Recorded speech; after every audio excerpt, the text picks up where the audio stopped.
Welcome, weary traveller, to Sleepy Scrolls. Tonight we look towards the distant mists of the Merethic Era, an age of myth when the bones of the world were still young and the sea carried the cries of exiles across the ice-choked north. This is the tale of Ysgramor, the Harbinger of Men, a warrior, a king, a father, and a symbol of vengeance, and of beginnings. Long before the rise of the Empire, before the dragonborn emperors, before even the First Era had begun, there lived a people in a land far to the north, where forests whispered with old magic and frost crept ever southward. This land was Atmora, the Elder Wood, and it was the cradle of mankind. But Atmora, beautiful and bitter, began to die. Civil war and creeping winter drove its people to desperation, and among them rose one man, Ysgramor, son of Ilgar, who gathered his kin, boarded his longship, and sailed into legend. He did not come to Tamriel as a conqueror. Not at first. He came as a refugee, a father with his sons, a leader bearing the burden of a broken homeland. They landed in the icy north, on the shores of Skyrim, and there built their first city, Saarthal. For a time, peace held between man and Mer, but in the silence beneath the soil, ancient secrets stirred, and the night came when Saarthal burned. It was called the Night of Tears, and from the ashes of that betrayal, Ysgramor's grief became a storm. This is the saga of the return. We'll follow Ysgramor's longboats across the Sea of Ghosts, through storms and sorrow. We'll walk the snowfields of Skyrim in the footsteps of the 500 companions, and we'll bear witness to the forging of Wuuthrad, the axe born from the tears of a grieving king, and to the founding of a kingdom that would echo through eternity. This is not only the story of a man, but of a people, of how the Nords became Nords, of sorrow carved into stone, of vengeance given steel. So find a place to rest, let the wind howl outside, and let the story begin.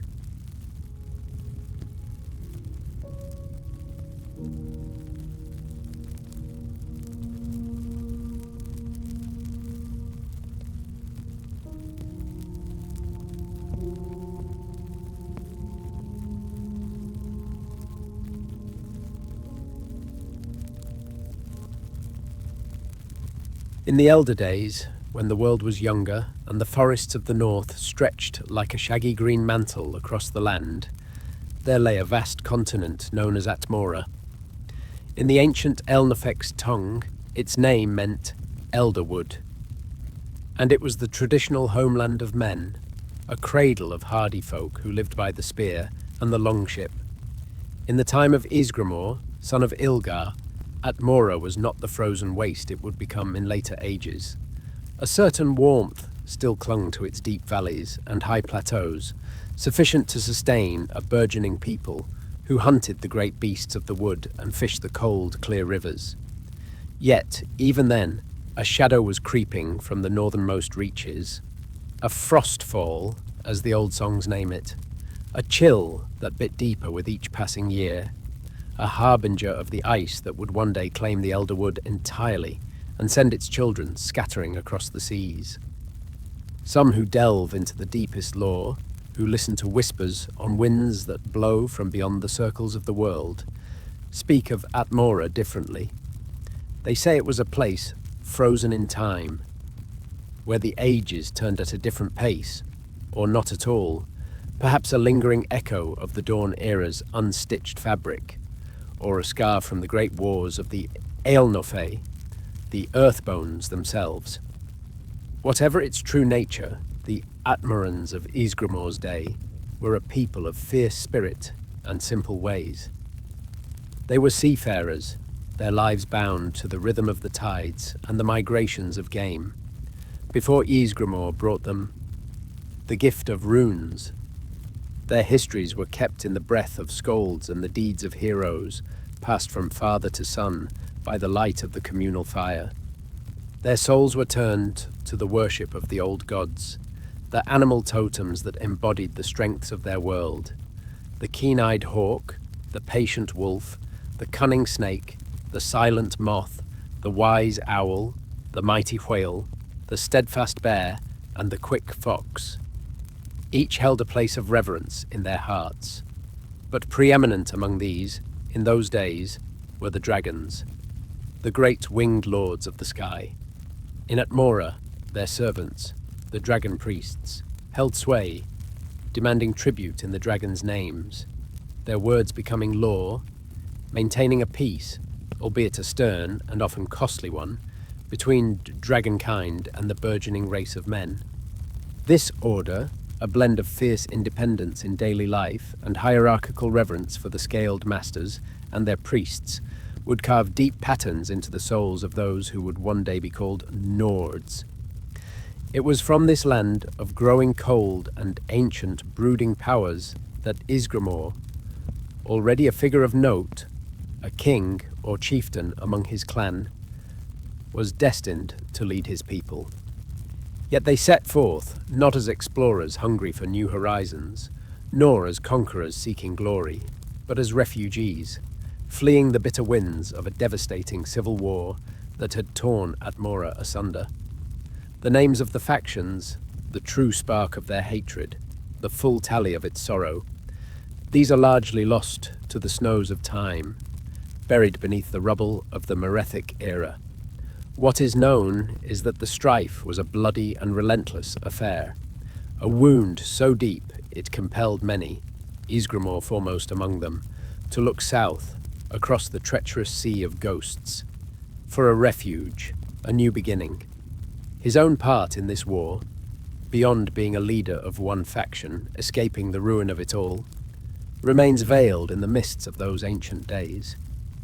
The land itself seemed to conspire with the ambitions of warring chieftains to drive its children forth. The relentless frost fall, that creeping chill which threatened to entomb the elder wood in glaciers, worked in concert with the brutal internal conflict, creating a pressure that few could withstand. These were not voyages of leisure or bold adventure into the unknown. For many, they were flights of grim necessity. Tamriel, the great continent to the south, had for centuries served as a kind of safety valve for Atmora's discontents. A place for the landless, the dissident, the outcast, or those simply weary of the elder wood's harsh embrace and the ever-tightening grip of its internal struggles. Ysgramor's journey, therefore, was but one thread, albeit the brightest, in a larger tapestry of migration, a desperate search for survival in a world that was itself already ancient and already contested. He bore not only the weight of his own kin, but the unspoken anxieties of a people on the brink, a leader looking for a future when the past was turning to ash and ice behind him. The whispers of a warmer, more fertile land to the south were a siren's call, promising respite from a homeland that was consuming itself. The longboats, hewn from the last strong timbers of a dying forest, cut southward through the grey, grasping waves of the sea of ghosts. Ysgramor stood at the prow of his vessel, the Ilgamet, a name that would be sung in sagas, yet unwritten, his gaze fixed on the horizon, a grim statue against the biting spray. With him were his sons, Ingol the fair-haired, whose hands were as skilled with the smith's hammer as with the warrior's axe, and Ilgar the steadfast, whose quiet strength was a bulwark to all who knew him. Their mother, and Ysgramor's queen, her name lost to the carelessness of ages, was there too, her heart heavy with the homeland, left behind, but resolute for the sake of her children and her people. They were but a few ships in a scattered flotilla, carrying the hopes and sorrows of those who had thrown their lot in with the Harbinger. The journey was a crucible. Storms, like the angry breath of forgotten gods, battered their small fleet. Ice flows, like the teeth of sea giants, threatened to crush their hulls. And the sea ghosts of that haunted ocean, whether the spectral remnants of drowned mariners or the myriad natural terrors that preyed on the unwary, claimed their toll of vessels that strayed too far from the main group, their cries swallowed by the uncaring wind and waves. Yet Ysgramor's will, and the skill of his mariners, held true. After uncounted days, when hope had worn as thin as their remaining rations, a cry went up from the lead ship. Land. A dark smudge on the southern horizon, growing clearer with each pull of the oars, until it resolved into the rugged coastline of a new continent. They made landfall at a desolate, windswept point on the extreme northern tip of what would one day be called Skyrim's Broken Cape. Sharek Head, they named it, in memory of a hero of their clan who had fallen in the Atmoran Wars. And the vast, unknown land that stretched before them, Ysgramor and his council named Merethic, a quiet acknowledgement of its existing inhabitants, the Mer, the Elves, whose presence was already felt, even if unseen. This naming was not an act of arrogance, nor a claim of discovery, but a simple statement of fact. They had come to the land of the elves. It bespoke a certain pragmatism, perhaps even a cautious respect, an understanding that they were newcomers in an ancient realm, not its first masters. This initial humility, born of necessity and the refugee's weary heart, would stand in stark contrast to the fiery pride that later events would forge in the Nordic soul. It is a tale often sung in the mead halls, warmed by ale and bravado, that Ysgramor was the first man to set foot on the shores of Tamriel. But the sober scholars, who sift at the dust of ages and decipher the runes on weathered stones, know a different truth. Migrations from Atmora, like breaths of wind carrying seeds, had touched Tamriel for centuries, before Ysgramor's keel grated on the beach at Sharek Head. Waves of what later chroniclers would term Nordic peoples, the distant ancestors of Cyrodiilics, Bretons, and others who would one day shape the destiny of the continent, had already established scattered settlements across the breadth of Tamriel, some dating back many hundreds of years, to the mists of ME 800 or even ME 1000.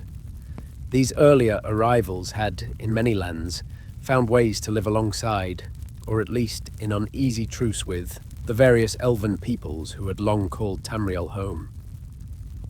Ysgramor's arrival was thus not into a virgin wilderness, nor into a purely elven domain, but into a Tamriel already a mosaic of cultures, a land where the children of men had already left their footprints, however faint. His destiny, it seemed, was not to be the first man, but to become the foremost man, the one whose saga would thunder through the ages, overshadowing all who came before and shaping the very identity of the Nordic people in this new, challenging world. Near the site where the city of Winterhold would one day cling to the icy cliffs, Ysgramor and his followers, this fresh wave of Atmoran settlers, set about building a new home.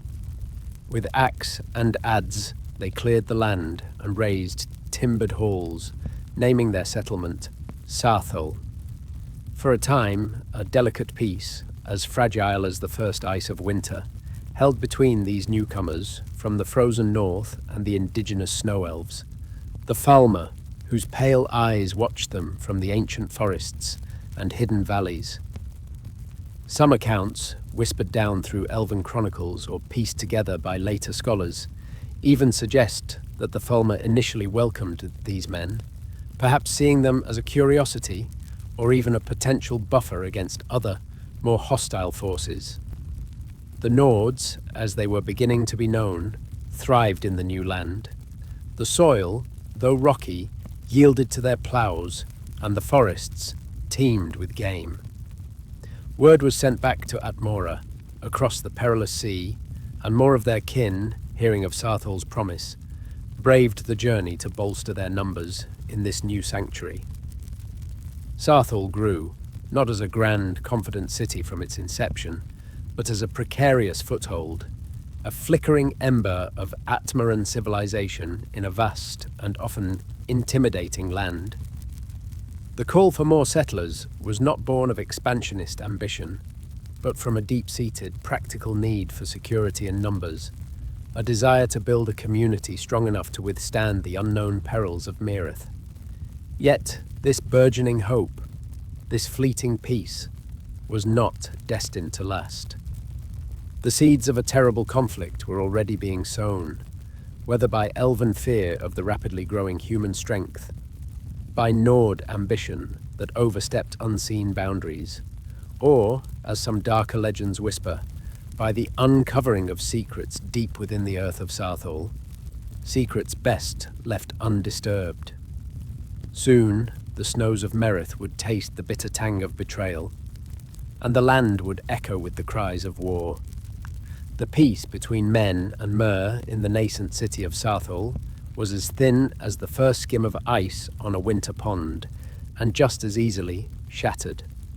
For generations, skalds and scholars have debated the spark that ignited the conflagration, the precise grievance or fear that led the Snow Elves to unleash a storm of violence upon their new neighbours in an event that would forever be seared into the memory of the Nords as the Night of Tears. The truth, like so many truths from that distant, blood-soaked era, is shrouded in conflicting accounts, blurred by the passage of millennia and coloured by the enduring bitterness of those who survived. From the elven perspective, or at least through the lens of those who later sought to understand or justify their actions, several narratives emerge.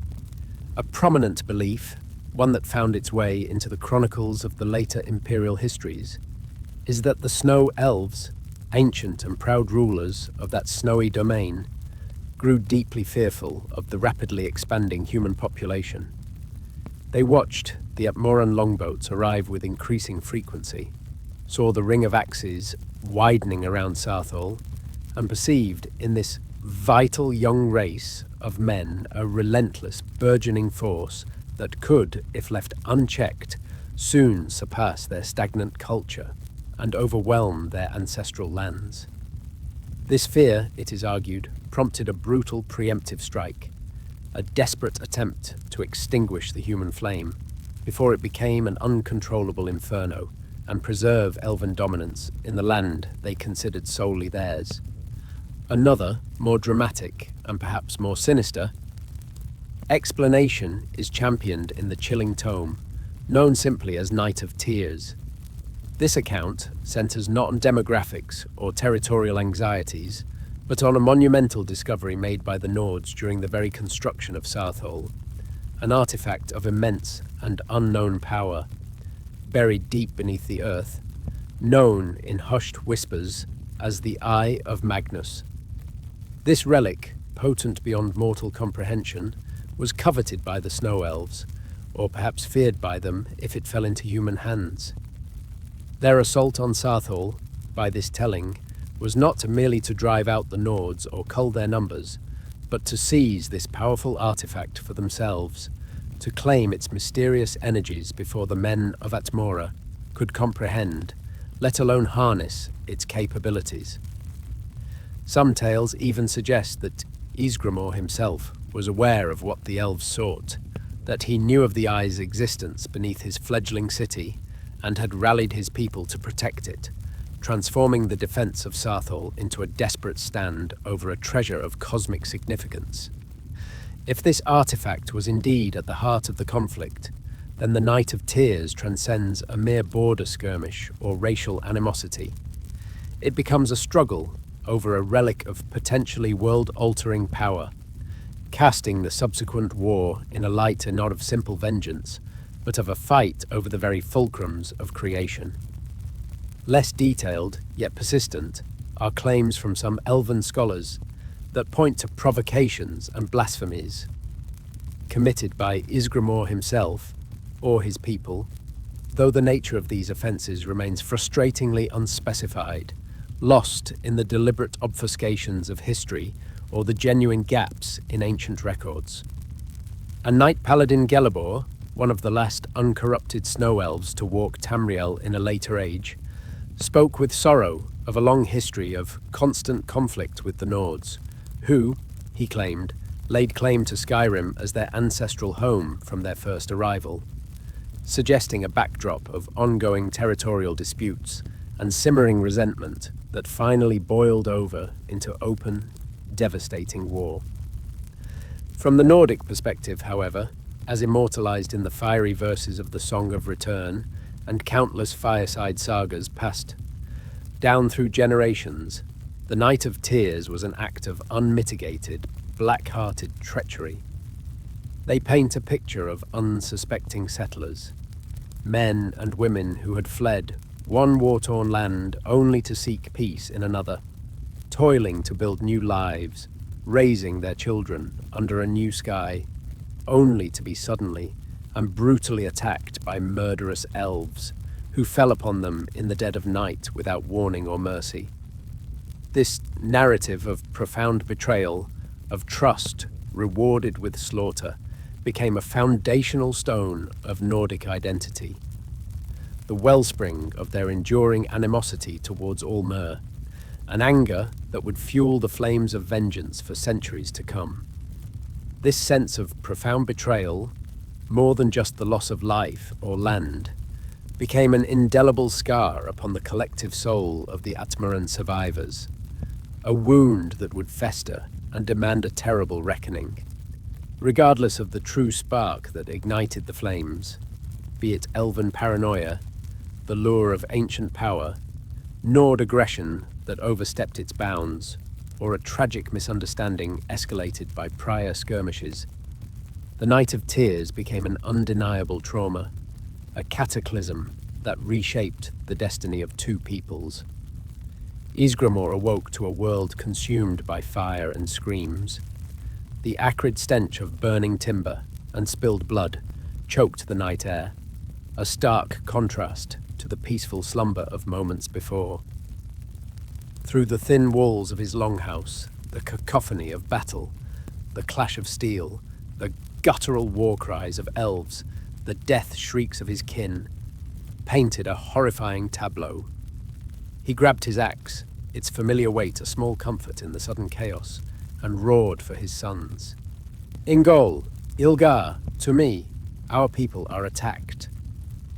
Pale elven warriors, their forms like vengeful ghosts in the flickering firelight, were already swarming through Saarthal. They moved with a chilling, silent efficiency, their blades reaping a terrible harvest among the unprepared Atmorans.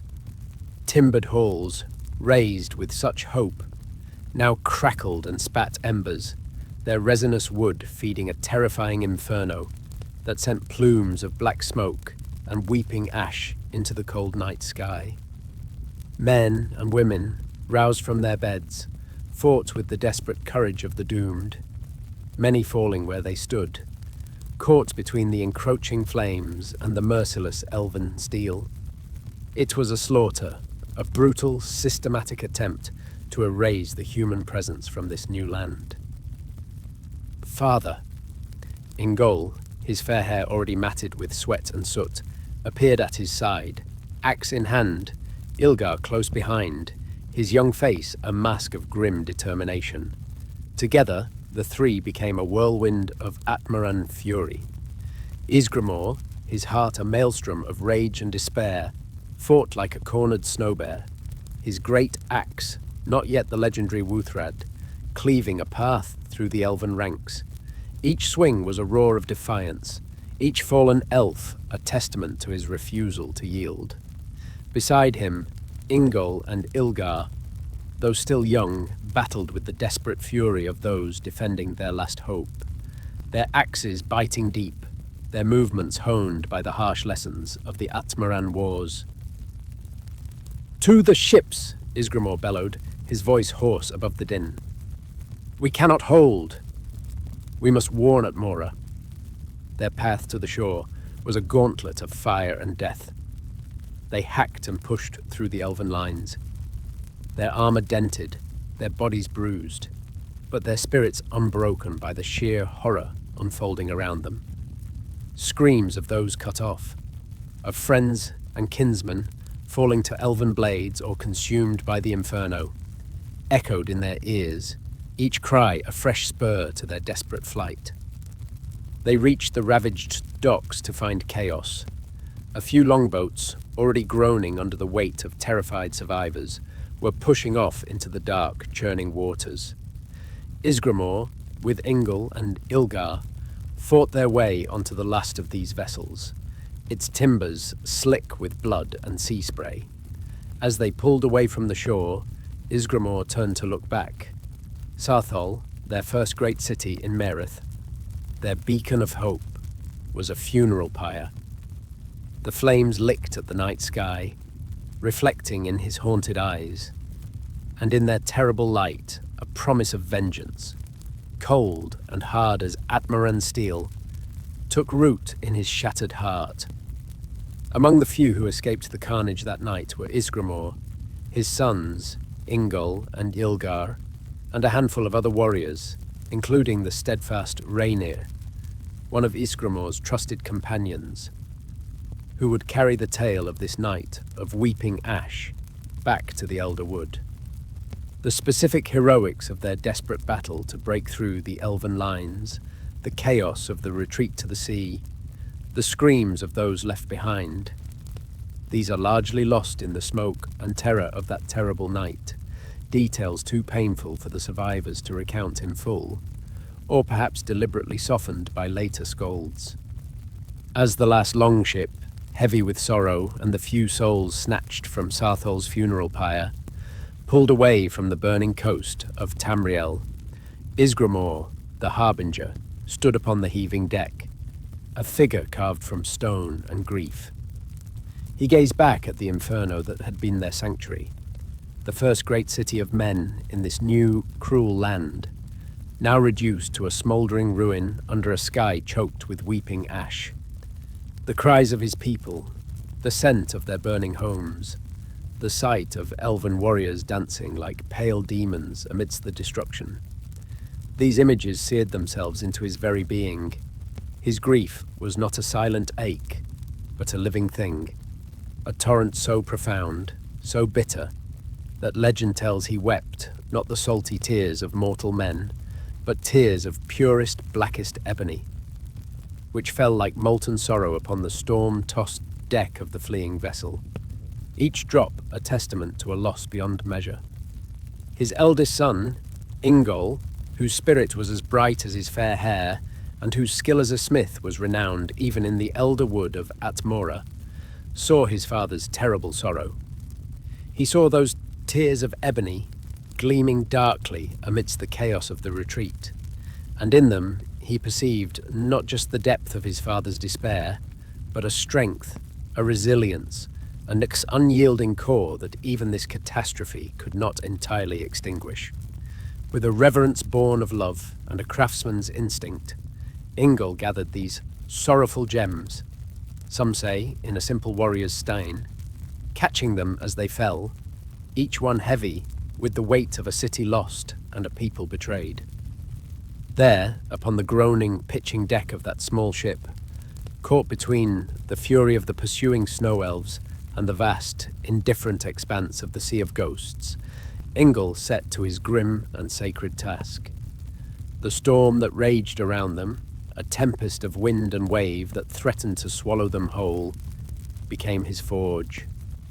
He felt the sting of the salt spray, heard the shriek of the wind as it tore at the sail, and saw the flash of lightning that momentarily illuminated his father's grief-stricken face.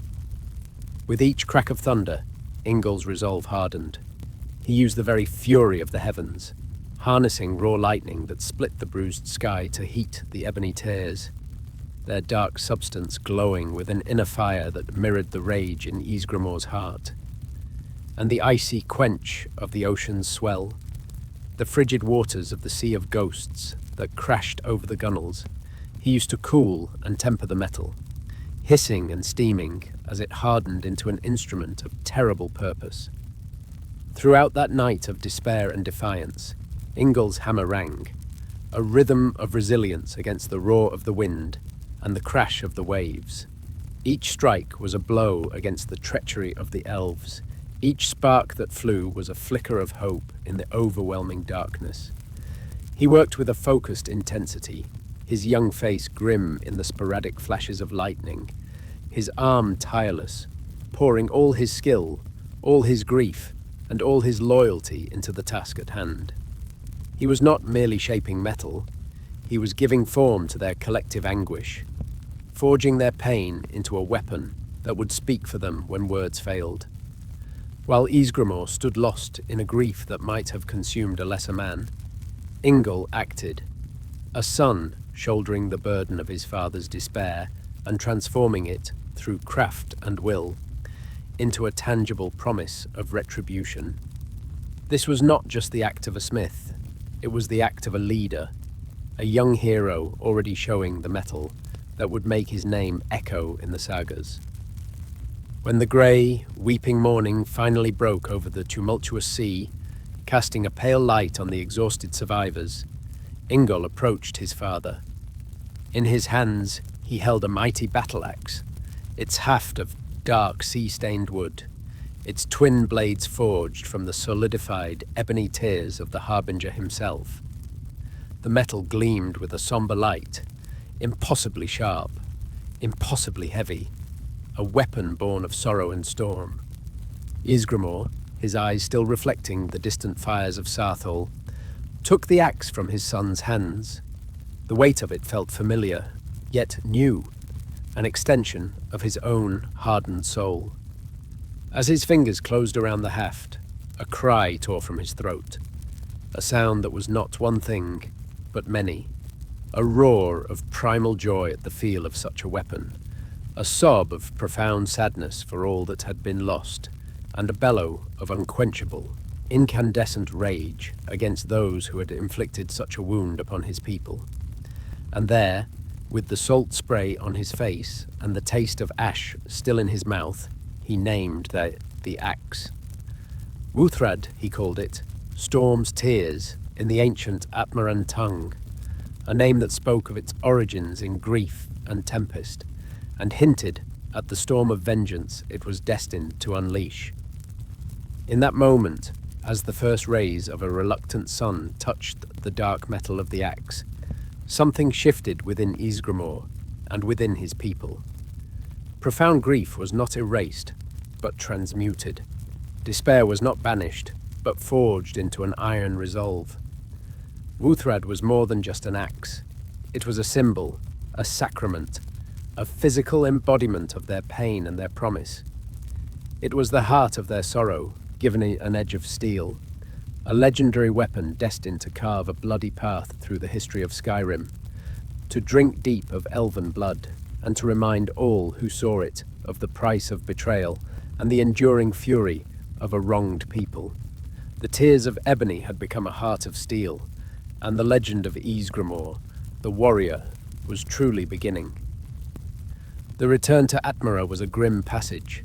The silence aboard the Ilgamet and its few companion vessels, broken only by the creak of timbers and the hushed recounting of Saarthal's horrors. Ysgramor, Ingol, and Ilgar, their faces etched with loss, carried with them not just the burden of their own survival, but the horrific tale of their city's destruction and the elven treachery that had laid it low. The weight of Wuuthrad, cold and heavy in Ysgramor's grip, was a constant reminder of the vengeance that now burned in his soul. Fortune, or perhaps the grim determination of the Atmoran spirit, had wrought a change in their homeland during their absence.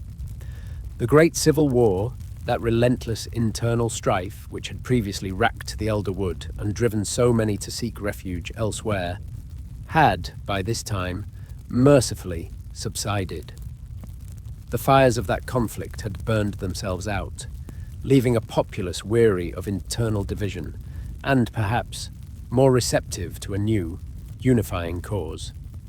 Thus, when Ysgramor's ships limped into the familiar harbours of northern Atmora, his words, raw with grief and fury, found fertile ground in hearts no longer turned against one another. His stories of the massacre at Saarthal, of the burning city, and the slaughter of unsuspecting kin ignited a firestorm of communal grief and incandescent rage among the Atmorans. The betrayal felt by Ysgramor was now felt by all. The loss of Saarthal became a wound upon the honor of the entire Atmoran people. A burning desire to avenge their fallen brethren, to reclaim the lands of Merethic that had been so cruelly denied them, and to make the Snow Elves pay a blood price for their treachery, swept through the clans and homesteads like a winter gale. This collective will for vengeance, this shared outrage, coalesced into the legendary host that would be forever known in song and saga as the 500 Companions. While the number 500 is consistently cited in the most ancient chronicles and echoes through the mead halls to this day, the epic poem known as the 500 Mighty Companions, or thereabouts, of Ysgramor the Returned, suggests a host that was perhaps more symbolic in its count than literal. This grandiloquent roster, filled not only with the names of mighty warriors and their familial ties, but also with figures of almost mythic significance, such as Ysgramor's own belt, Ysgramor's belt, which was said to possess a will of its own, and even favoured animal companions who were counted among the ranks, paints a picture of an entire segment of Atmoran society mobilised for this great and terrible endeavour.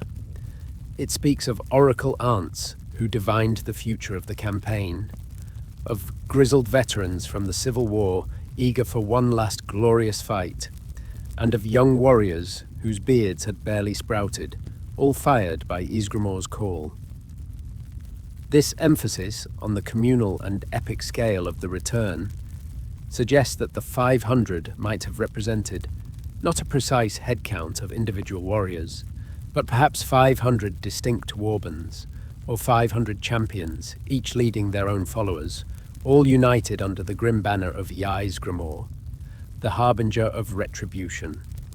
The return was thus not merely a military expedition, it was the forging of a new, unified Atmoran identity, an identity centered around shared trauma, a common enemy, and the charismatic leadership of Ysgramor. The recent cessation of the Civil War had left a vacuum of purpose, a yearning for unity, and Ysgramor's righteous cause filled it perfectly, channeling the fierce energies of his people outward toward a common goal. Ysgramor's own recounting of the Night of Tears was the primary catalyst for this mobilization. His words, filled with the raw emotion of a betrayed father and a deposed king, were as potent as any weapon. This power of narrative, the ability to shape history and move entire peoples to action through the telling of a story, was a profound aspect of Ysgramor's leadership, a foreshadowing of his later, more formal role as the bringer of words. His stories of the massacre were the sparks that lit the pyre of Atmoran resolve. To carry this mighty host, this fellowship of vengeance, across the treacherous sea of ghosts, a feat of shipbuildings unlike any seen before in Atmora was required. The massive shipyards of Ylkurfik, a southern Atmoran port renowned for its skilled shipwrights and abundant timber, were commissioned to construct a formidable fleet. Day and night, the sound of hammers and saws echoed through Ylkurfik as keel after keel was laid and hull after hull took shape. These were not the desperate, hastily constructed vessels of refugees, but warships built for strength and speed, designed to carry warriors and their weapons to the shores of Merethic. Ysgramor himself, his grief now hardened into a terrible resolve, took command of the newly built longboat Ilgamet, its prow carved in the likeness of a snarling snow bear, ready to lead his people back to the land of their sorrow and into the blood-soaked annals of legend. The 500, or perhaps 500 times 500 souls, stood ready to ride the waves, their hearts filled with a grim determination to wash the stain of Saarthal from their honor with a tide of elven blood. The great fleet of the return, a forest of masts and a multitude of hopeful, vengeful hearts, set sail from Ylkurfik under a sky that seemed to mirror the grim determination of the warriors aboard. Ysgramor, aboard the Ilgamet, watched the shores of Atmora recede, his hand resting on the cold pommel of Wuuthrad. This time, they were not fleeing. They were bound for retribution, to reclaim what was lost and to carve a new destiny from the hostile soil of Merethic. Yet, the Sea of Ghosts, ever jealous of those who dared to cross its domain, was not yet finished with Ysgramor's sorrow. The journey began with a deceptive calm, the longships slicing through the grey waters, their sails billowing with a favourable wind. But as they ventured deeper into the ice-choked expanse, the sky began to brood. The air grew heavy, the sun obscured by a sickly, bruised light. Then, with the suddenness of a striking serpent, the storm of separation was upon them. The sea, moments before a rolling carpet of grey, rose in mountainous white-capped waves that tossed the mighty longboats about like children's toys. Wind howled through the rigging with the voices of 1,000 tormented spirits, tearing at canvas and rope. Freezing rain and sleet lashed down, blinding the helmsman and chilling the warriors to the bone, each icy needle a reminder of the sea's cruel power. In the swirling chaos of wind, wave, and impenetrable darkness, the disciplined formation of the fleet shattered. Each ship became an island of desperate struggle, fighting for its own survival against the elemental fury. From the deck of the Ilgamet, Ysgramor watched, his face a mask of grim resolve, as his fleet was scattered like leaves in a gale. It was in this maelstrom, as lightning split the sky and thunder cracked like the doom of gods, that tragedy struck at the very heart of Ysgramor's hope. A cry went up from a nearby vessel, a finger pointing frantically into the storm. Through a momentary rift in the driving rain, they glimpsed it. The Harbinger, the proud longship commanded by Ysgramor's eldest son, Ingol, the fair-haired, the skillful smith who had forged Wuuthrad from his father's tears of ebony. One moment, its sail was a ghostly shape battling the mountainous waves, its dragon prow defiant against the tempest. The next, it was gone, swallowed by a colossal wave, vanishing into the churning, merciless waters as if it had never been.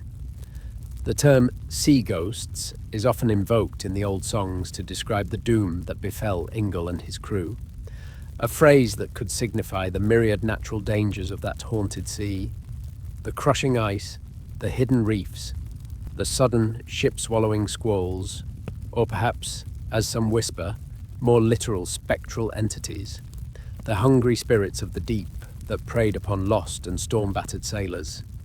When word, shouted from ship to ship across the heaving waves, finally reached Ysgramor that the Harbinger was missing, presumed lost, his anguish was a terrible thing to behold.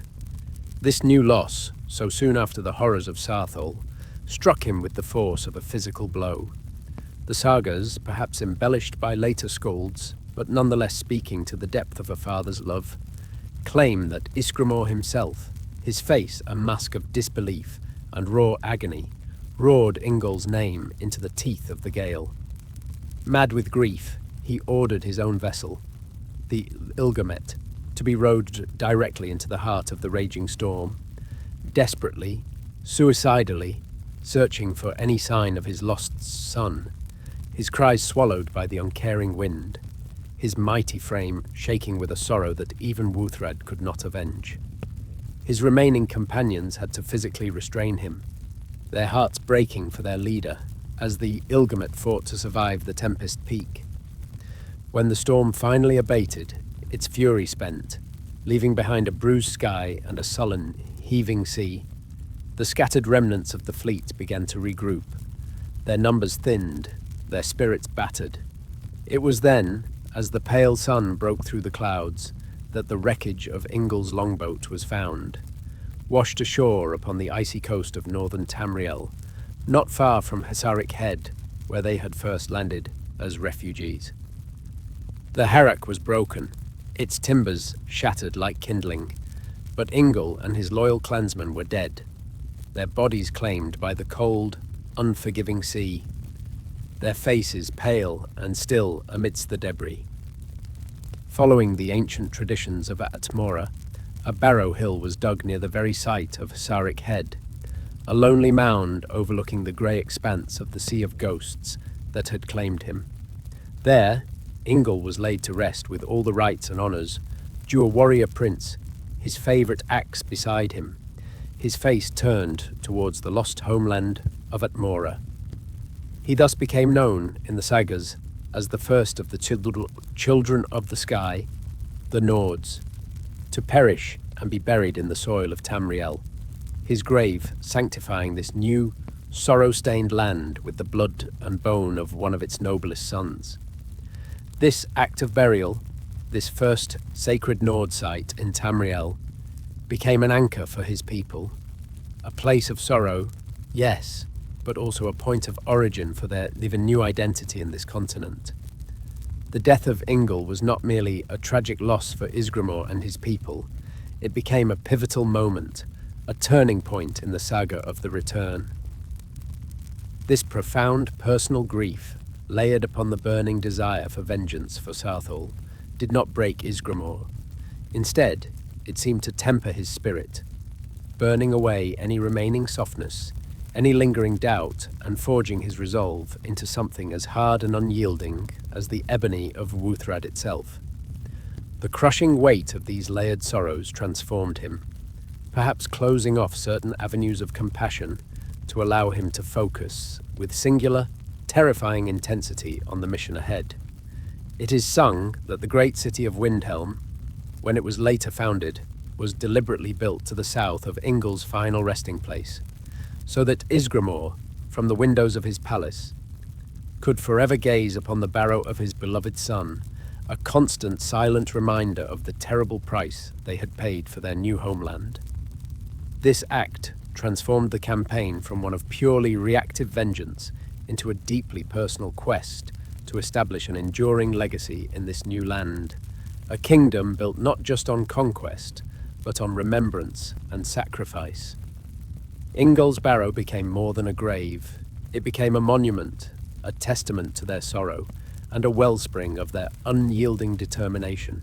Upon their return to the shores of Merethic, landing once more at Saarthal Head, but now as an army of retribution, rather than a band of refugees, Ysgramor and the 500 companions, their hearts heavy with the loss of Ingol, but steeled by a burning desire for justice, unleashed a furious storm of vengeance upon the Snow Elves. Their campaign was not merely to reclaim the ashes of Saarthal, but to drive the elves from the entirety of the land that would one day be Skyrim, and from the nearby island of Solstheim as well. A bloody swathe of conquest that would paint the northern snows red for generations to come. The first major objective, the one that burned brightest in Ysgramor's grieving heart, was the reclamation of Saarthal itself, the site of the initial betrayal, the place where their sorrow had begun. Wuuthrad, the axe forged from his own tears of ebony, hummed with a cold, eager hunger in his grip as he stood before the ruins of his first city. "Companions," his voice, raw with remembered pain, boomed across the assembled warriors. "Before us lies the grave of our kin, the monument to elven treachery. Today, we reclaim it. Today, Wuuthrad drinks deep." With a roar that was echoed by 500 throats, Ysgramor led the charge. The elves who had garrisoned the ruins, perhaps grown complacent in their stolen city, fought with the desperation of those who knew no quarter would be given. Their pale forms darted amidst the charred timbers. Their enchanted blades flashed in the cold northern light, but they could not withstand the tide of Atmoran fury.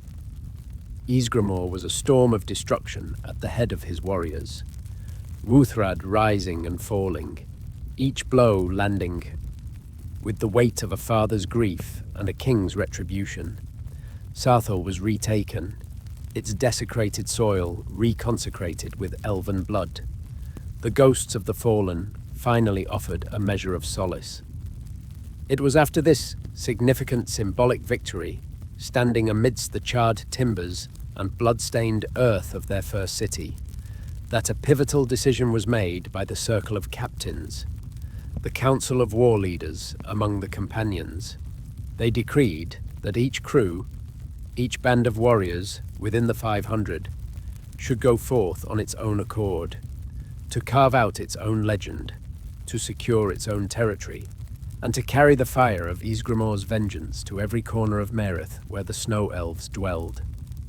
This led to the dispersal of the original 500, with various groups fanning out across the land, each carrying Ysgramor's banner of retribution, each inspired by his grim edict issued in the aftermath of Saarthal's recapture.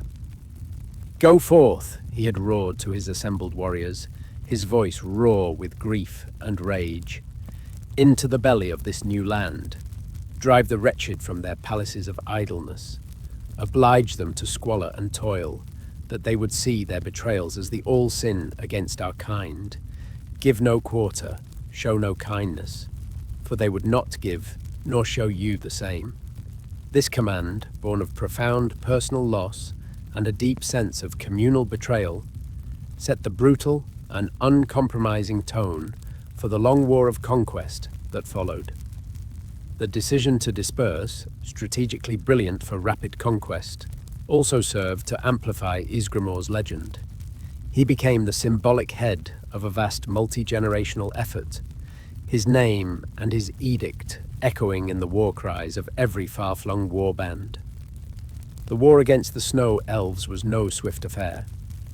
While Ysgramor initiated the conflict and achieved significant early victories, the complete expulsion of the elves from the lands that would become modern Skyrim was a protracted and bitter struggle, a slow, grinding attrition that was not fully realized until the reign of King Harald, the 13th monarch in Ysgramor's direct line, centuries later in the early First Era. This long timeline speaks to the sheer scale of the elven presence in ancient Skyrim and the tenacity of their resistance. Ysgramor's return was the ferocious opening chapter of this brutal saga, the lighting of the signal pyre, not its entire telling. The dispersed companion crews carried the war far and wide, their deeds becoming the stuff of countless local legends. Some, like the sinewy warriors of the Kralot Lock crew from eastern Atmora, are said to have burned a path deep into the southern marshes of what would one day be known as Black Marsh, their war cries emptying the swamps of elves and beasts alike. Others crossed the icy sea to the island of Solstheim, where the Battle of the Mosring became a particularly notable engagement.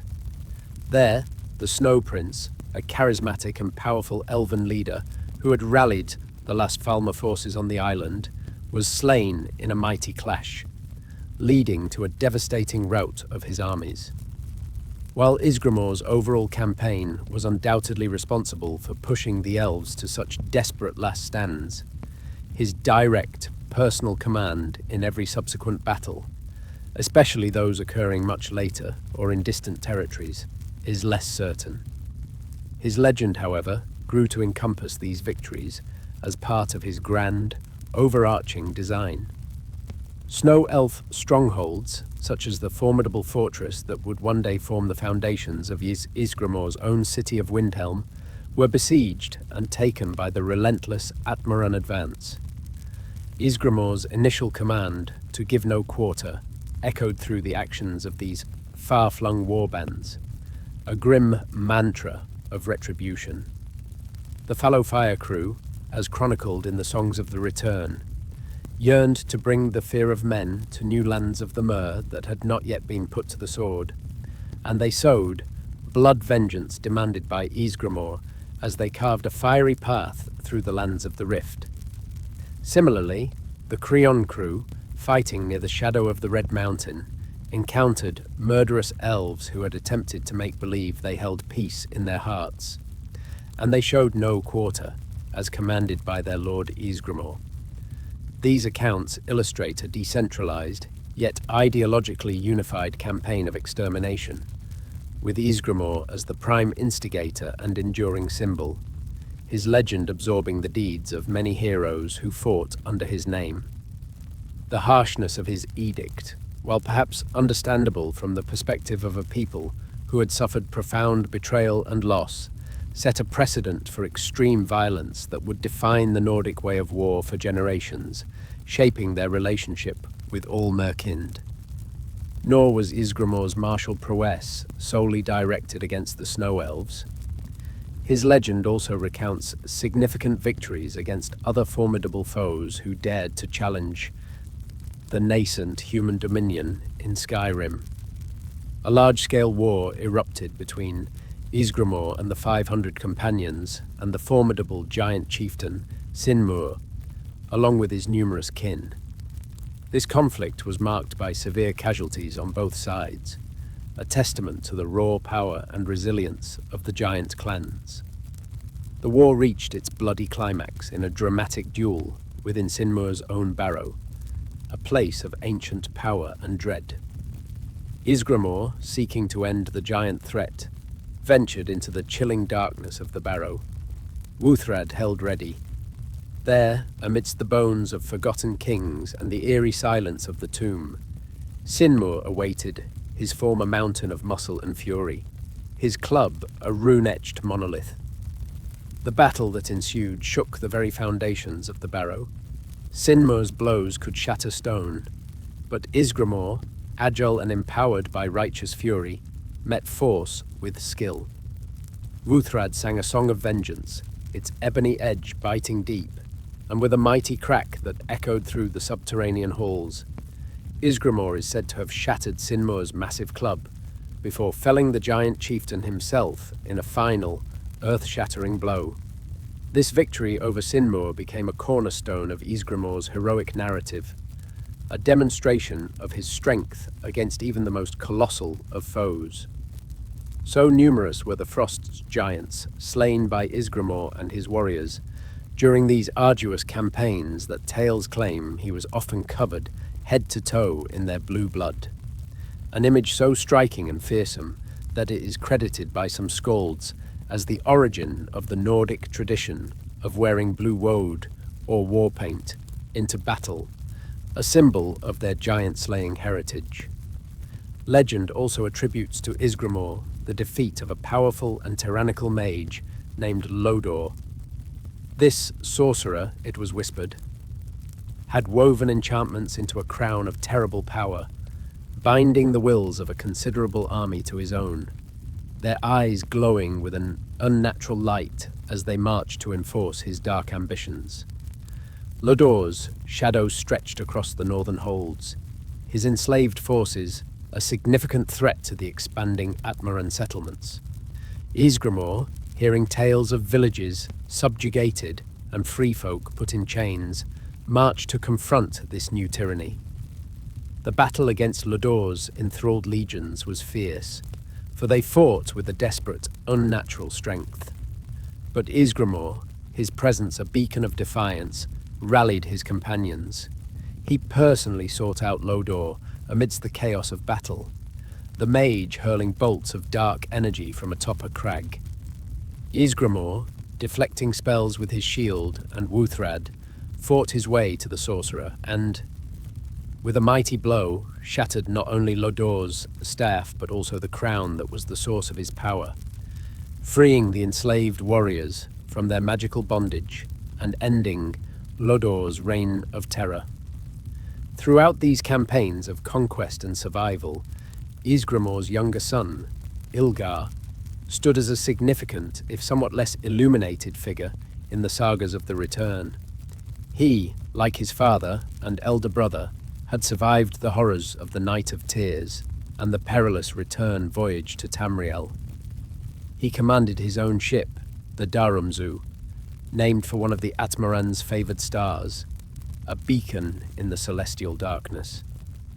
Ilgar was renowned among the companions for his unwavering spirit that drove his singular prowess to overwhelming feats in war.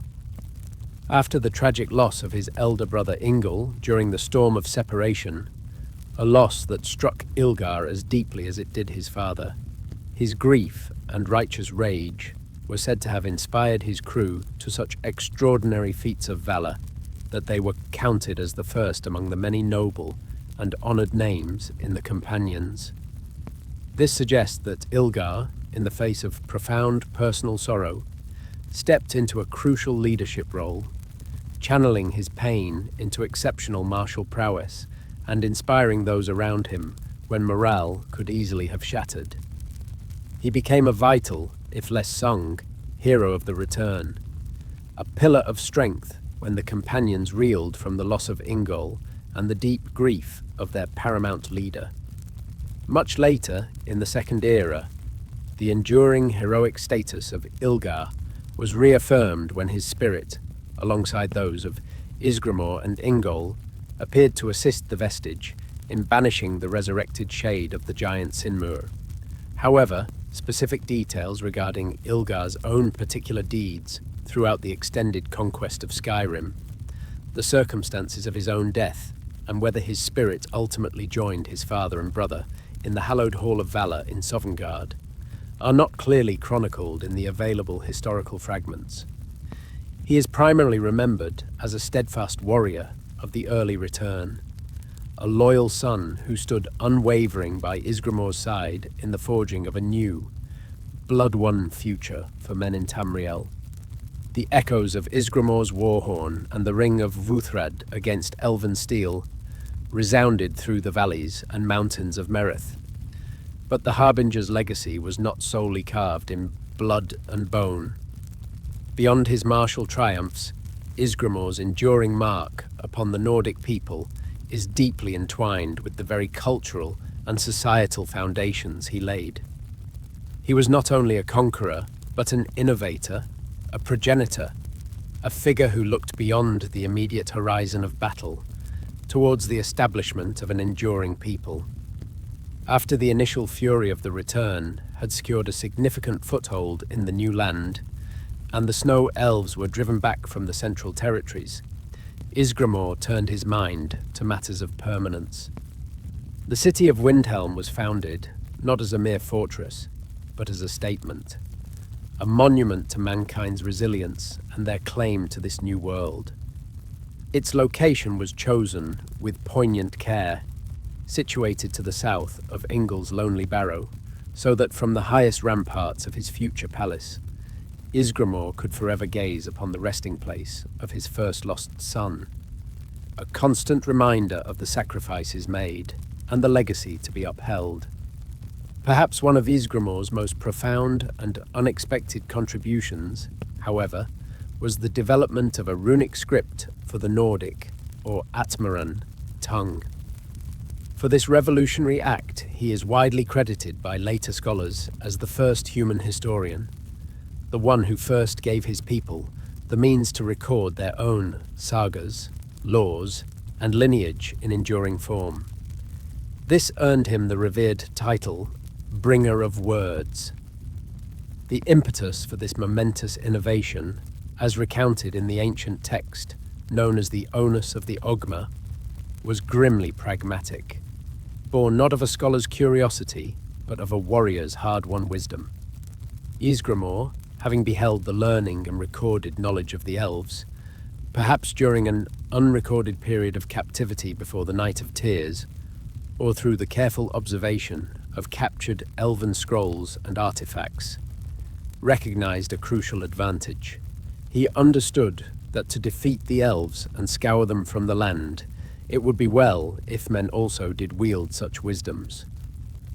The tale of this linguistic quest is itself a small legend. Determined to acquire this power of recorded speech for his people, Ysgramor is said to have strung his legendary longbow, a mighty weapon named Long Launcher, with the woeful bowstring, a cord fashioned from the lamentations of giant wives whose mates he had slain in battle. With this formidable bow, he hunted a Faldrosta, the great snow goose, a creature of mythic cunning and purity. Slaying her, he plucked one of her magnificent wing quills and, with the image of elvish script seared into his memory, began the arduous task of transcribing his own spoken tongue, adapting the principles he had observed to fit the harsher, more guttural sounds of the Atmoran language. He vowed then that henceforth all men would record their ideas and thoughts, their deeds and their dreams, so that their history would not be lost to the fading memories of old men or the silence of the grave. His very first written work, it is said, was a chronicle of his own life and deeds, the beginning of the great Song of Return that would echo down the ages. The stark, almost brutal motivation behind this cultural leap to better understand and ultimately preserve the best ways of killing elves reveals the harsh realities of the Merethic Era, where even the pursuit of knowledge was inextricably linked to the desperate struggle for survival and dominance. It is a profound irony that this tool, forged in the crucible of war and hatred for the elves, would become the very foundation upon which Nordic culture, poetry, and lore would be built, a weapon transformed into an instrument of civilization. In matters of governance, Ysgramor is universally regarded as the first human ruler and king of the lands that would become Skyrim, the one who laid the foundational stones of what would eventually grow into the first empire of the Nords. His direct descendants, the Ysgramor dynasty, continued to rule Skyrim for many centuries, their reign providing a measure of stability and continuity in a turbulent age, lasting until the tragic death of King Borgus in the year 369 of the First Era, an event which plunged the kingdom into the disastrous War of Succession. The famed King Harold, he who truly consolidated Skyrim as a unified kingdom, formally defined its borders and definitively severed the last political ties with the fading homeland of Atmora, was the 13th monarch to rule in Ysgramor's direct line. While Ysgramor's role as a dynastic founder is clear and undisputed, the specifics of any detailed legal codes, edicts beyond those of war, or complex systems of governance that he personally established are not extensively recorded in the surviving chronicles. Indeed, it is often suspected by historians that the near-mythical figure of Ysgramor, as he is remembered in the sagas, has absorbed the accomplishments and deeds of several early Nordic kings who ruled in the chaotic centuries following the initial return. The complex system of holds, each ruled by a jarl, and the advisory council of chieftains, known as the Moot, for instance, appear to have developed more gradually over the reigns of his successors, with the Moot only achieving significant political power by the time of King Borgus. Ysgramor's primary political legacy, therefore, seems to be the forceful establishment of a ruling human lineage and the staking of an undeniable territorial claim for his people through conquest and settlement. He carved out the space for a kingdom with the edge of Wuuthrad. The intricate work of state building, legal codification, and long-term governance largely fell to those who followed, ruling under the powerful and legitimizing shadow of his foundational legend. The Atmorans, under Ysgramor's leadership, brought with them from the Elder Wood their ancient religious practices, primarily the worship of a pantheon of animal totem gods. The hawk, the wolf, the snake, the moth, the owl, the whale, the bear, and the fox were all held in reverence, their spirits seen in the natural world, their strengths emulated by warriors and wise women. Preeminent among these, as it had been in Atmora, was the dragon, a creature of immense power and ancient wisdom. In their homeland, the dragon priests, acting as intermediaries for their draconic overlords, had demanded tribute and laid down laws, maintaining a kind of societal order, albeit one based on fear and reverence for beings of overwhelming might. In Tamriel, however, particularly in Skyrim, the influence of the dragon cult eventually grew far more pervasive and tyrannical, leading to widespread oppression. The infamous Dragon War, a desperate rebellion of men against their scaled masters and their masked priests, occurred in the later Merethic Era, sometime after Ysgramor's initial arrival and conquests, but before the dawn of the First Era. Ysgramor's personal connection to the dragon cult during his lifetime is a subject of some debate among scholars of the elder days. Some posit that a leader of his immense stature, a king who commanded such loyalty and achieved such monumental feats, would undoubtedly have been connected to the prevailing religious power structure of the time, perhaps even serving as a high-ranking initiate or a favoured warlord of the dragons themselves. Others argue, with equal conviction, that Ysgramor and the initial wave of companions adhered to the broader, more traditional Atmoran totemic system, where the dragon was but one powerful totem among many, revered but not necessarily worshipped with the absolute, unquestioning devotion that characterized the later, more oppressive phase of the dragon cult in Skyrim. These scholars suggest that the cult's extreme dominance, its transformation into a tyrannical regime that enslaved men to build vast temples and toil for their draconic overlords, and its subsequent violent overthrow in the Dragon War, all occurred after Ysgramor's era had passed. Indeed, it was Ysgramor's own descendant, King Harald, who is credited in the sagas with crushing the last remnants of the dragon cult in Skyrim, finally freeing the Nords from their ancient masters.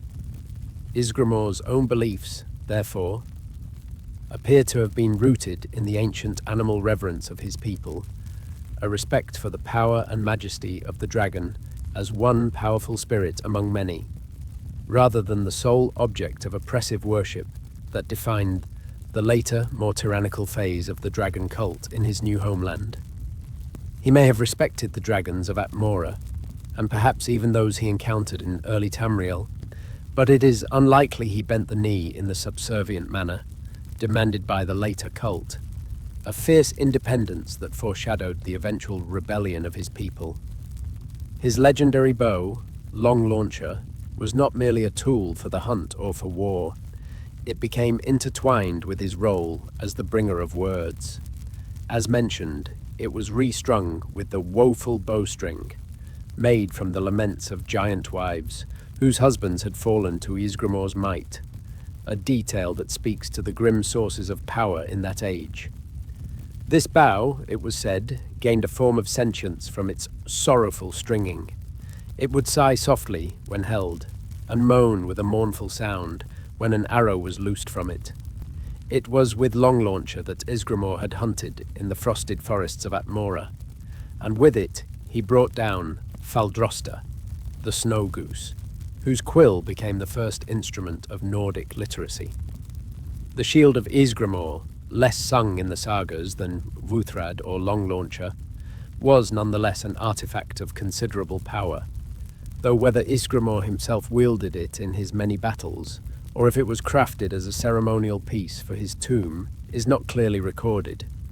It was buried with him in his final resting place, and legends claim that any who bear it are made harder to kill and gain a potent resistance to hostile magic, a fitting ward for a hero's grave. These artifacts, Wuuthrad, born of tears, Long Launcher, voice of sorrow and instrument of knowledge, and the shield, guardian of the fallen, are not mere weapons or armor. They are potent symbols of Ysgramor's sorrow, his might, his grim pragmatism, and his legendary deeds, each carrying a fragment of his enduring story, tangible links to a past that shaped a people. The seasons turned many times over the land of Merethic, now increasingly called Skyrim in the sagas of men. Ysgramor, the Harbinger, grew old. The fire in his eyes, though never extinguished, burned with a more measured flame. He had seen a nation born from the ashes of betrayal, had led his people through countless battles, had given them words to record their triumphs and laws to guide their future. He had outlived many of his original companions, seen his surviving son Ilgau grow into a respected leader, and watched new generations of Nords, born on Tamrielic soil, take up the spear and the axe in defense of their hard-won homeland. After a life of such monumental upheaval, conquest, and creation, the day finally came when Ysgramor, the bringer of words, the scourge of elves, the first true king of men in Skyrim, breathed his last. His passing was not a quiet fading in some forgotten corner, but an event that sent shockwaves of great sorrow and mourning across Tamriel, or at least across those parts of it where the name of Ysgramor was known and respected or feared. The news of his death spread like a huge dark cloud over the lands he had helped to shape, a pall falling upon the mead halls and farmsteads of his burgeoning kingdom. The Songs of the Return, in their 56th volume, recount this somber time with poignant detail, telling how even the most battle-hardened of his surviving companions, warriors like Captain Rorlak, who had faced down giants and elf lords without flinching, were overcome with grief at the loss of their great leader, collapsing in sorrow, their axes, it was said, never to be lifted again in his service, their purpose seemingly gone with him. Though a grand tomb, fit for a founding king, had been prepared for him beneath the very city of Windhelm, the city he himself had established as a monument to mankind and strategically placed within sight of his beloved son, Ingol's barrow, Ysgramor, in his final days, made a different and deeply symbolic choice for his ultimate resting place.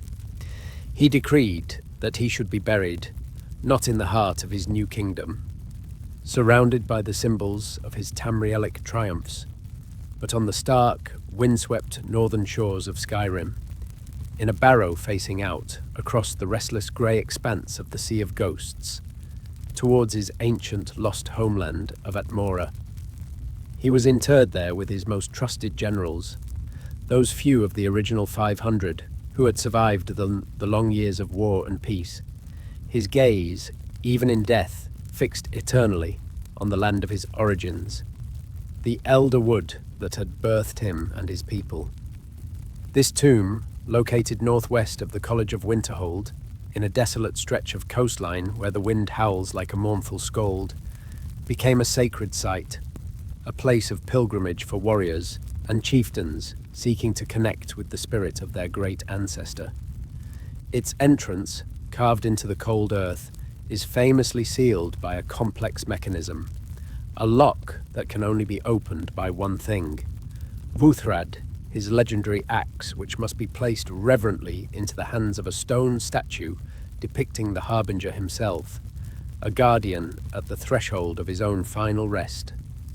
This final duty for the axe, forged from tears of sorrow over Saarthal's loss in Tamriel, now serving as the key to a tomb that gazes back towards Atmora, forms a poignant circle, linking Ysgramor's greatest grief with his deepest origins. Ysgramor's decision to face Atmora in death, rather than the burgeoning heart of the kingdom he forged in Skyrim, speaks volumes about the man and the myth. Despite his profound impact on Tamriel, despite founding a new homeland for his people and setting them on a path to empire, a significant part of his spirit, it seems, remained inextricably tied to the elder wood. It was a poignant acknowledgement of the journey that had defined his life, a silent testament to the enduring pull of ancestral lands, even for one who had carved a new world from the wilderness with his own hands and the blood of his enemies. It was not a rejection of Skyrim, the land he had won and shaped, but rather a profound recognition that Skyrim's strength, its very essence, was drawn from those ancient Atmoran roots. In death, as in life, Ysgramor served as the bridge between the old world and the new, ensuring that the memory of the Elder Wood, the source of their people, would not be forgotten by the generations to come. His unsevered root remained firmly planted in the soil of Atmora, even as the branches of his legacy spread wide across Tamriel. For a Nord hero of Ysgramor's monumental stature, one whose life was a tapestry woven with threads of valor, sacrifice, and unwavering leadership, death in battle, or a life lived with supreme honor, leads to but one ultimate destination, Sovngarde, the hallowed hall of valor, where the spirits of the valiant feast and fight and await the world's end under the watchful gaze of Shor himself. And so, when Ysgramor's spirit was freed from its aged mortal shell on that desolate northern shore, it journeyed not into the cold earth of his barrow alone, but across the starry bridge of souls to this revered realm of heroes. There, in the mead hall of Shor, amidst the laughter and songs of the greatest champions the Nords have ever known, Ysgramor, the Harbinger of Men, took his rightful place. The heroes of old, whose names were but legends even in Ysgramor's time, would have risen to greet him, their voices booming in welcome, their drinking horns raised high. For here was one who had not merely fought bravely, but had forged a people, given them a homeland, and etched their name into the annals of eternity. His presence in Sovngarde is not merely that of a passive resident enjoying a well-earned rest. Even in the afterlife, Ysgramor continues his eternal watch, a spiritual guardian overseeing the Nord people and the enduring legacy of the Companions, the fellowship he founded in a time of desperate vengeance.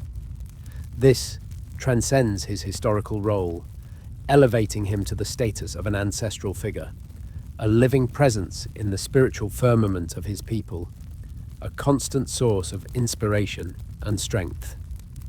Those rare mortals who, through great deed or divine favour, find their way to the golden halls of Sovngarde, such as the last Dragonborn in a later age, can encounter Ysgramor himself, still clad in his ancient armour, his eyes still bright with wisdom and power, offering his counsel and his strength to those who fight for the honour of Skyrim and the Nords. For Ysgramor, Sovngarde is not a retirement from duty, but a continuation of it on a grander, more ethereal plane. His eternal watch is an active guardianship, a spiritual bulwark against the forces that would seek to undo the legacy he fought so hard to build. He remains intrinsically linked to the fate of the Nords, fulfilling his profound role as the Harbinger, the one who goes before, who prepares the way, even from beyond the veil of death. His seat in the Hall of Valor is not just a reward, it is a command post, from which he observes the unfolding history of his descendants. His spirit a beacon for those who would follow in his mighty footsteps. And so, the saga of Ysgramor, as it echoes down through the ages from the mists of the Merethic Era to the hearthfires of the present day, is far more than a simple historical account of a warrior king. It is a foundational myth, a cultural touchstone, a complex and often troubling portrait of a figure who was at once a refugee fleeing persecution, a king forging a nation, a conqueror of brutal efficacy, a grieving father, a pioneering historian, and above all, a hero to his people. His life, shrouded in the swirling snows of time and embellished by the grand oral traditions of the Nords, presents a narrative rich with triumph and tragedy, with stark pragmatism and profound, soul-shattering grief. To the Companions, the warrior brotherhood, whose lineage traces directly back to the 500 who rode the waves from Atmora, Ysgramor is more than just a founder. He is the founder, the first Harbinger, and their only true, eternally recognized leader. The very title, Harbinger, adopted by subsequent leaders of the Order through the centuries, is a direct and reverent homage to him, the Harbinger of us all. His tomb on the northern coast remains a site of immense significance, a place of pilgrimage and potent ritual for the Order, as seen when Wuuthrad, the axe born of his sorrow, is returned to its resting place to grant passage to his sacred resting place. As the progenitor of kings, the dynasty Ysgramor founded ruled Skyrim for many centuries, providing a line of monarchs that shaped the early destiny of the province and laid the groundwork for its enduring identity. This Ysgramor dynasty endured until the death of King Borgus in 1E369, an event that tragically plunged Skyrim into the disastrous War of Succession, a conflict that tore the kingdom apart. Despite the end of his direct known line of heirs with Borgus, Ysgramor is still widely believed to be the ultimate ancestor of all true Nordic kings. His bloodline a symbolic, if not always literal, wellspring of leadership and legitimacy. Figures like King Harold, the 13th of Ysgramor's line, who consolidated the kingdom, formally defined Skyrim's identity as separate from the dying homeland of Atmora, and crushed the last vestiges of the tyrannical dragon cult, did so under the legitimizing shadow of their great progenitor, drawing strength and authority from his monumental legend. This long dynastic rule, initiated by Ysgramor's force of will, provided the crucial stability and continuity for the nascent Nordic culture to take root, flourish, and define itself against the backdrop of a harsh land and hostile neighbours, inextricably linking Ysgramor's personal saga to the very soul of the kingdom he forged. Ysgramor stands as a paramount culture hero for the Nords, a figure whose deeds and legend are woven into the core of their identity, as fundamental as the stone of their mountains and the ice of their rivers. The Song of Return, the epic recounting his life, his sorrows and his triumphs, is not merely an ancient poem gathering dust on a forgotten shelf. It is a living tradition, its verses recited at solemn occasions like the Feast of the Dead in Windhelm, an event which specifically commemorates Ysgramor's sack of Saarthal, the gathering of the 500 companions, and the routing of the elves from Skyrim. His actions are credited with establishing human dominance in Skyrim and irrevocably setting the stage for the long, often bitter and deeply ingrained rivalry between men and Mer that has shaped so much of Tamrielic history. For many Nords throughout the ages, Ysgramor's saga embodies their most cherished values: indomitable courage in the face of overwhelming odds, supreme martial prowess, unwavering resilience before soul-crushing adversity, and the sacred, inviolable duty to avenge grievous wrongs done to one's kin and people. This perspective is crucial to understanding his revered place in the Nordic pantheon of heroes. The Nords, for much of their history, have not viewed Ysgramor's brutal campaigns against the Snow Elves through a lens of condemnation or moral ambiguity. Instead, they have often celebrated these acts, however savage they may appear to outsiders, as necessary, heroic deeds that secured their homeland, defined their strength, and ensured their survival as a people. As one keen analysis of the Nordic worldview puts it, Nords are very, very clear that they regard Ysgramor as the destroyer of all and any elves. It's not a charge by Ysgramor's critics, but a boast by his fans. This traditional Nord perspective, which frames Ysgramor's conquests not as genocide, but as a source of national pride and a foundational act of their nationhood, is essential to understanding his enduring and complex legacy within the Elder Scrolls universe. His legend is potent precisely because it is, to outsiders, problematic. For the Nords, his very brutality against their ancient foes is not a stain, but a mark of his unwavering dedication to his own people. This fierce, uncompromising commitment is what they celebrate, the spirit of a leader who would stop at nothing to protect and avenge his kin. From his desperate flight from a war-torn Atmora, itself succumbing to an encroaching ice age that mirrored its internal decay, Ysgramor's arrival in Tamriel was not that of the first man, but of the man who would, through sheer force of will, the might of his arm, and the depth of his sorrow, become the foremost.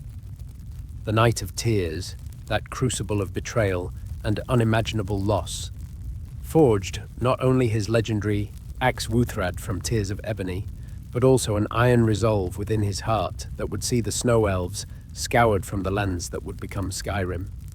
His return with the 500 companions, was the thunderous overture to a long and bloody symphony of conquest.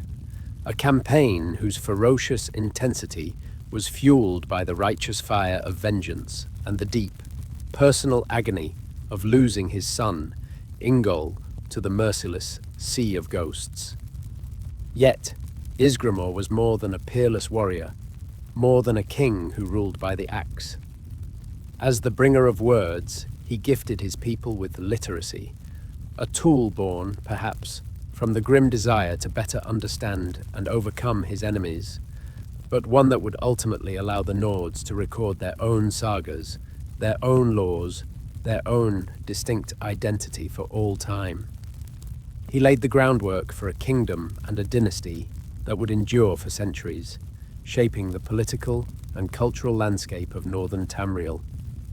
His choice of a final resting place, a lonely tomb on the northern shores facing his lost homeland of Atmora, offers a poignant glimpse into the heart of the hero, a conqueror who carved a new future from an alien land, yet never fully relinquished his connection to the Elder Wood, the ancient soil of his ancestors, and his final ascension to Sovngarde, to take his seat among the honored dead and continue his eternal watch, solidifies his status as an immortal guardian of the Nordic spirit. The blending of the historical man with the embellished myth, the absorption of other kings' deeds into his singular towering legend, means that Ysgramor remains, in some ways, an eternal question. How much is verifiable history? How much is bardic storytelling? This very ambiguity is the lifeblood of a campfire tale, the quality that ensures his story is retold, reinterpreted, and remains resonant through the ages. He is not a cold, fixed statue in the annals of the past, but a living story, adaptable and powerful precisely because he is not entirely knowable, his full truth always receding slightly into the mists of time. The legacy of Ysgramor is, therefore, a living one. It resides in the proud traditions of the companions of Jorvaskr, in the bloodlines of Nordic kings and jarls, and in the very bedrock of Skyrim's fierce, independent cultural identity. While the passage of uncounted centuries and the shifting perspectives of later eras may cast his deeds in different, sometimes harsher lights, for the Nords, he remains the quintessential hero, the harbinger whose song is carried on the winter winds and remembered with reverence around every hearthfire. His tale is a testament to the enduring power of leadership in times of crisis, the terrible complexities of vengeance, and the indelible, world-shaping mark that one individual, however mythologized, can leave upon the tapestry of history. The Song of Ysgramor is, indeed, a song that never truly ends. And now, dear traveller, the Song of Ysgramor comes to rest. We have walked beside the Harbinger, from the dying fires of Atmora, across the haunted sea, through ash and sorrow, vengeance and valor. We have seen a man forged by loss, crowned by war, and remembered not only as a king, but as the shaper of a people. May the weight of his journey settle gently over you, like snow upon stone. May the echoes of his axe and the sorrow in his heart lull you into a sleep, rich with dreams of old halls, starlit seas, and mead shared beneath the eyes of honored kin. Until next, we gather beneath the moons and listen to the winds carry ancient names. Sleep well, and may your road always lead you back here, to our shared sanctuary of stories.